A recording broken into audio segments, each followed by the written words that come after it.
Breaking news. Vijayawada భవానీపురంలో ఆక్రమణల తొలగింపు వ్యవహారంలో బాధితులు సీఎం చంద్రబాబును కలిసేందుకు సిద్దమయ్యారు. జోజీపేటలోని 42 ఫ్లాట్లోని అక్రమ నిర్మాణాలను కూల్చివేయడంతో బాధితులు రోడ్డెక్కారు. కాగా ఈ ఉదయం ఉండవల్లిలోని ముఖ్యమంత్రి చంద్రబాబును కలిసేందుకు ప్రయత్నించారు.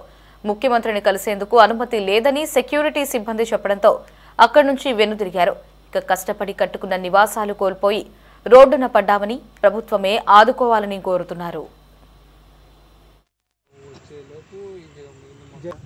రెండోది ఇక్కడ నేను చెప్పేదంటే ఈ హై సెక్యూరిటీ 98లో మా నాన్నగారు ఆర్మీ నుంచి రిటైర్ అయినతో కొన్న ఫ్లాట్ అండి అది. అప్పటి నుంచి మేము ఇంటి పన్ను కడుతున్నాము, నీటి పన్ను కడుతున్నాము, కరెంటు బిల్లు కడుతున్నాము. మా నాన్నగారు చనిపోయాక మా తమ్ముడు కూడా ఆర్మీని, ఆ ఆర్మీ నుంచి వచ్చిన రిటైర్మెంట్ డబ్బులతో ఆయన అక్కడ ఇల్లు కట్టుకున్నాడు. ఇన్ని రోజుల నుంచి ఇది జరుగుతుంటే ముందే చెప్తే మేము ఇవన్నీ ఏం చేసుకోకుండా ఉంటాం కదండి. ఇప్పుడు పిల్లలు రోడ్డు మీద పడ్డారు, ఎవరిని ఆశ్రయించాలో తెలియదు, ఎక్కడికి వెళ్ళాలో తెలియదు. ఈ నైట్ టైము పిల్లల్ని పక్కింట్లో అప్పచెప్పొచ్చామండి, ఎవరి దగ్గర ఉంచాలో తెలియదు. మేము ఇక్కడున్నా అక్కడున్నా పెద్ద తేడా ఏం లేదండి. అందుకోసం కనీసం సీఎం గారు ఏదో ఒకటి ఇక్కడ దాకా వస్తే ఆయన దాకా కొంచెం అన్నా చేరకపోయిద్దా, ఎవరిని ఆశ్రయించాలో తెలియదు. ఎందుకంటే సుప్రీంకోర్టు స్టేకే ఎవరు ఆగని వాళ్ళు ఇంకెక్కడికి వెళ్ళినా ఏం జరిగిద్దండి. అందుకోసం అని చెప్పేసి కనీసం ఇక్కడ దాకా వస్తే సీఎం గారి దగ్గరికి ఏమన్నా వెళ్తుందేమో అని ఆశతో వస్తే ఇక్కడికి వచ్చిన తర్వాత ఎస్ఐ గారు ఉండి ఇది కరెక్ట్ టైం కాదండి, రేపు మిమ్మల్ని నేను పంపిస్తాము, మీరు ఇది ఈ టైంలో రావడం, మీరు వచ్చినా మీరు వెళ్ళలేరు, రేపు 11 గంటలకి రండి అని చెప్తే మేము ఇంకా ఇప్పుడు వెళ్ళాలని చెప్పేసి ఇప్పుడు అనుకుంటున్నామండి. ఇంకా సీఎం గారు తప్ప ఇంకెవ్వరు చేయలేరండి. ఇంకా అది దేవుడి మీద సీఎం గారి మీద ఆయన మీద తప్ప ఇంకా మేము ఎవరిని ఏం నా పేరు లలిత కుమారి అండి. మాది 1వ నెంబర్ ఫ్లాట్. మేము 2001లో ఆ వెంచర్ వేసారండి. మేము 2013లో వేరే వాళ్ళ దగ్గర వెంచర్ వేసినప్పుడు వేరే వాళ్ళు కొనుక్కున్నారు, వేరే వాళ్ళ దగ్గర నుంచి మేము కొనుక్కున్నామండి. 2016లో మాకు లాయర్ నోటీస్ ఇచ్చారు. ఇదేమిటని కోర్టులో పోరాడుతూనే ఉన్నాము. మాకు ఆల్రెడీ ఇప్పుడు స్టే ఉండగా సుప్రీంకోర్టుకి వెళ్ళాము. మాకు స్టే ఉండగా ఆగండి అని ఆగకుండా ఇంట్లోంచి బయటకు లాగేసి మా వారి స్ట్రౌట్ నీ మీద ఎక్కిస్తాం రా బుల్డోజరు అని అన్నారు. అలాగే కట్టుబట్టలతో బయటకు వచ్చి మాకు ఏం చేయాలో అర్థం కాని స్థితిలో రోడ్డు మీద ఉంటే సీఎం గారి దగ్గరకన్నా వెళ్తే మాకు న్యాయం జరిగింది. నాకు 55 సంవత్సరాలు. మేము రూపాయి కూడబెట్టుకుని కొనుక్కున్నది ఎవరిది ఆక్రమించినది స్థలము కాదది. మా సొంత కష్టార్జితంతో మేము నీళ్లు పోసుకొని కూడా తిన్న రోజులు ఉన్నాయి. అలా పిల్లల కోసం అని కొనుక్కున్నాము. ఇంకా మేము శాంతం ఎదగను కూడా ఎదగలేదు. మాకు 55 ఏళ్ళు వచ్చినాయి. మేము ఇప్పుడు ఎక్కడికి వెళ్ళాలి? మాకు సీఎం గారు న్యాయం చేస్తారని ఇక్కడికి వచ్చాము. ఇంత దూరం మాకు న్యాయం చేస్తారని, ఇంత దూరం అక్కడైనా రోడ్డు మీద ఇక్కడైనా రోడ్డు మీద సీఎం దృష్టికి తీసుకెళ్తారని మేము ఆశిస్తున్నామండి. సో దీనిపై మరిన్ని అప్డేట్స్ ని మా ప్రతినిధి గాలిబ్ ఫోన్ లో అందిస్తారు. గాలిబ్, అప్డేట్స్ ఏంటి?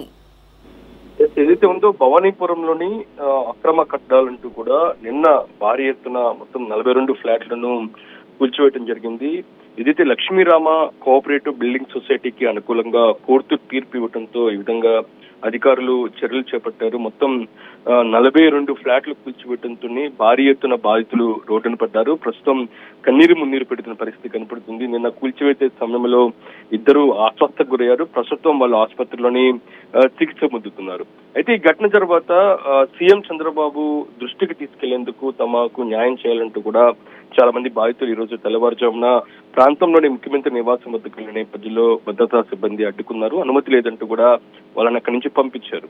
ఈ నేపథ్యంలోని వాళ్ళు ప్రస్తుతం ఏదైతే భవానీపురంలో కూల్చివేతల శిథిలాల వద్ద ఆందోళన చేసేందుకు సిద్ధమవుతున్నారు.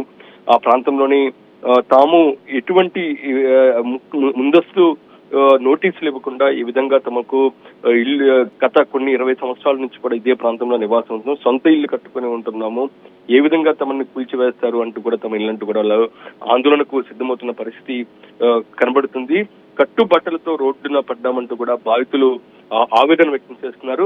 ఈ నేపథ్యంలో సీఎం చంద్రబాబు, మంత్రి లోకేష్ జోక్యం చేసుకోవాలి అంటూ కూడా వాళ్ళు డిమాండ్ చేస్తున్నారు. తమ సమస్యలను పరిష్కరించాలి, ఈ అంశానికి సంబంధించి రాష్ట్ర ప్రభుత్వం ఆదుకోవాలంటూ కూడా వాళ్ళు కోరుతున్నారు. ఈ నేపథ్యంలో ఈ రోజు మరోసారి ముఖ్యమంత్రిని లేకపోతే మంత్రి లోకేష్ ని కూడా కలిసేందుకు ప్రయత్నాలు మాత్రం కొనసాగిస్తున్న పరిస్థితి కనబడుతుంది. అయితే ఇటు విజయవాడ నగరంలోని ఈ ఘటన ప్రస్తుతం చర్చకు దారితీసింది. ఎందుకంటే లక్ష్మీరామ కోఆపరేటివ్ బిల్డింగ్ సొసైటీకి సంబంధించి గత కొన్ని రోజుల నుంచి కూడా కోర్టులో కేసులు నడుస్తున్న పరిస్థితి ఉంది. దాదాపు 20 సంవత్సరాల నుంచి ఈ ప్రాంతంలో నివాసం ఉంటున్న నేపథ్యంలో వీళ్ళు అక్రమ కట్టడాలు కట్టారంటూ కూడా కోర్టు లక్ష్మీరామ కోఆపరేటివ్ బిల్డింగ్ సొసైటీకి అనుకూలంగా తీర్పు ఇవ్వడంతో ఒక్కసారిగా అధికారులు రంగంలో దిగి ఈ కూల్చివేత ప్రక్రియను కొనసాగించిన పరిస్థితి ఉంది. మొత్తం 42 ఫ్లాట్లకు సంబంధించిన యాజమాన్యాలందరూ కూడా రోడ్డును పడ్డారు. ఈ అంశానికి సంబంధించి ఆందోళనకు సిద్ధమవుతున్న పరిస్థితి కనబడుతుంది. అయితే రాష్ట్ర ప్రభుత్వం నుంచి ఎలాంటి చర్యలు తీసుకోబోతున్నారు, వాళ్ళకి ఎంతవరకు ఆదుకుంటారో అది మాత్రం చూడాల్సి ఉంది. స్థానిక ఎమ్మెల్యేని కూడా కలిసేందుకు ప్రయత్నాలు మాత్రం కొనసాగిస్తున్నారు. అంటే ఓవరాల్ గా ఒక ఘటన ఎదుటిలో ఇంత పెద్ద మొత్తంలో 42 ఫ్లాట్లు బిల్డింగ్లు ఉన్న భవనాలను కూల్చివేయటం ఇది విజయవాడలో తొలిసారి. మనం హైదరాబాద్ లో చూసాము, హైడ్రా తరహాలోనే విజయవాడలో కూడా ఇలాంటి ఘటన చోటు చేసుకోవడంతో ఒకసారిగా అందరూ షాక్ అయ్యారు. అయితే అక్రమ కట్టడం, దాంతో పాటు కోర్టు తీర్పు మేరకే విధంగా చర్యలు తీసుకుంటామంటూ కూడా అధికారులు చెప్తున్నారు. మరొక బాధితులు ఆందోళనకు దిగేందుకు కూడా రంగం సిద్ధం చేసుకుంటున్నారు.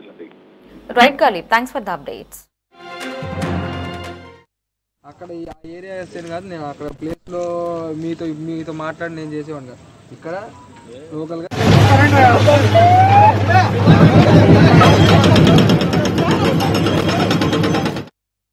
98లో మా నాన్నగారు ఆర్మీ నుంచి రిటైర్ అయిన డబ్బులతో కొన్న ఫ్లాట్ అండి అది.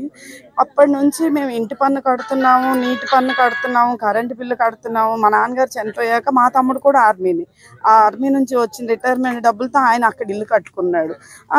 ఇన్ని రోజుల నుంచి ఇది జరుగుతుంటే ముందే చెప్తే మేము ఇవన్నీ ఏం చేసుకోకుండా ఉంటాం కదండి. ఇప్పుడు పిల్లలు రోడ్డు మీద పడ్డారు, ఎవరిని ఆశ్రయించాలో తెలియదు, ఎక్కడికి వెళ్ళాలో తెలియదు. ఈ నైట్ టైము పిల్లల్ని పక్కింట్లో అప్పచెప్పొచ్చామండి, ఎవరి దగ్గర ఉంచాలో తెలియదు. మేము ఇక్కడున్నా అక్కడున్నా పెద్ద తేడా ఏం లేదండి. అందుకోసం కనీసం సీఎం గారు ఏదో ఒకటి ఇక్కడ దాకా వస్తే ఆయన దాకా కొంచెం అన్నా చేరకపోయిద్దా, ఎవరిని ఆశ్రయించాలో తెలియదు. ఎందుకంటే సుప్రీంకోర్టు స్టేకే ఎవరు ఆగని వాళ్ళు ఇంకెక్కడికి వెళ్ళినా ఏం జరిగిద్దండి. అందుకోసం అని చెప్పేసి కనీసం ఇక్కడ దాకా వస్తే సీఎం గారి దగ్గరికి ఏమన్నా వెళ్తుందేమో అని ఆశతో వస్తే ఇక్కడికి వచ్చిన తర్వాత ఎస్ఐ గారు ఉండి ఇది కరెక్ట్ టైం కాదండి, రేపు మిమ్మల్ని నేను పంపిస్తాము, మీరు ఇది ఈ టైంలో రావడం, మీరు వచ్చినా మీరు వెళ్ళలేరు, రేపు 11 గంటలకి రండి అని చెప్తే మేము ఇంకా ఇప్పుడు వెళ్ళాలని చెప్పేసి ఇప్పుడు అనుకుంటున్నాం. ఇంకా సీఎం గారు తప్ప ఇంకెవ్వరు చేయలేరండి. ఇంకా అది దేవుడి మీద, సీఎం గారి మీద, ఆయన మీద తప్ప ఇంకా మేము ఎవరిని ఏం నా పేరు లలిత కుమారి అండి. మాది 1వ నెంబర్ ఫ్లాట్. మేము 2001లో ఆ వెంచర్ వేసారండి. మేము 2013లో వేరే వాళ్ళ దగ్గర ఆ వెంచర్ వేసినప్పుడు వేరే వాళ్ళు కొనుక్కున్నారు, వేరే వాళ్ళ దగ్గర నుంచి మేము కొనుక్కున్నామండి. 2016లో మాకు లాయర్ నోటీస్ ఇచ్చారు. ఇదేమిటని కోర్టులో పోరాడుతూనే ఉన్నాము. మాకు ఆల్రెడీ ఇప్పుడు స్టే ఉండగా సుప్రీంకోర్టుకి వెళ్ళాము. మాకు స్టే ఉండగా ఆగండి అని ఆగకుండా ఇంట్లోంచి బయటకు లాగేసి మా వారి స్ట్రౌట్ నీ మీద ఎక్కిస్తాం రా బుల్డోజరు అని అన్నారు. అలాగే కట్టుబట్టలతో బయటకు వచ్చి మాకు ఏం చేయాలో అర్థం కాని స్థితిలో రోడ్డు మీద ఉంటే సీఎం గారి దగ్గరకన్నా వెళ్తే మాకు న్యాయం జరిగింది. నాకు 55 సంవత్సరాలు. మేము రూపాయి కూడబెట్టుకుని కొనుక్కున్నది ఎవరిది ఆక్రమించినది స్థలము కాదది. మా సొంత కష్టార్జితంతో మేము నీళ్లు పోసుకొని కూడా తిన్న రోజులు ఉన్నాయి. అలా పిల్లల కోసం అని కొనుక్కున్నాము. ఇంకా మేము శాంతం ఎదగను కూడా ఎదగలేదు. మాకు 55 ఏళ్ళు వచ్చినాయి. మేము ఇప్పుడు ఎక్కడికి వెళ్ళాలి? మాకు సీఎం గారు న్యాయం చేస్తారని ఇక్కడికి వచ్చాము. ఇంత దూరం మాకు న్యాయం చేస్తారని, ఇంత దూరం అక్కడైనా రోడ్డు మీద ఇక్కడైనా రోడ్డు మీద సీఎం దృష్టికి తీసుకెళ్తారని మేము ఆశిస్తున్నామండి.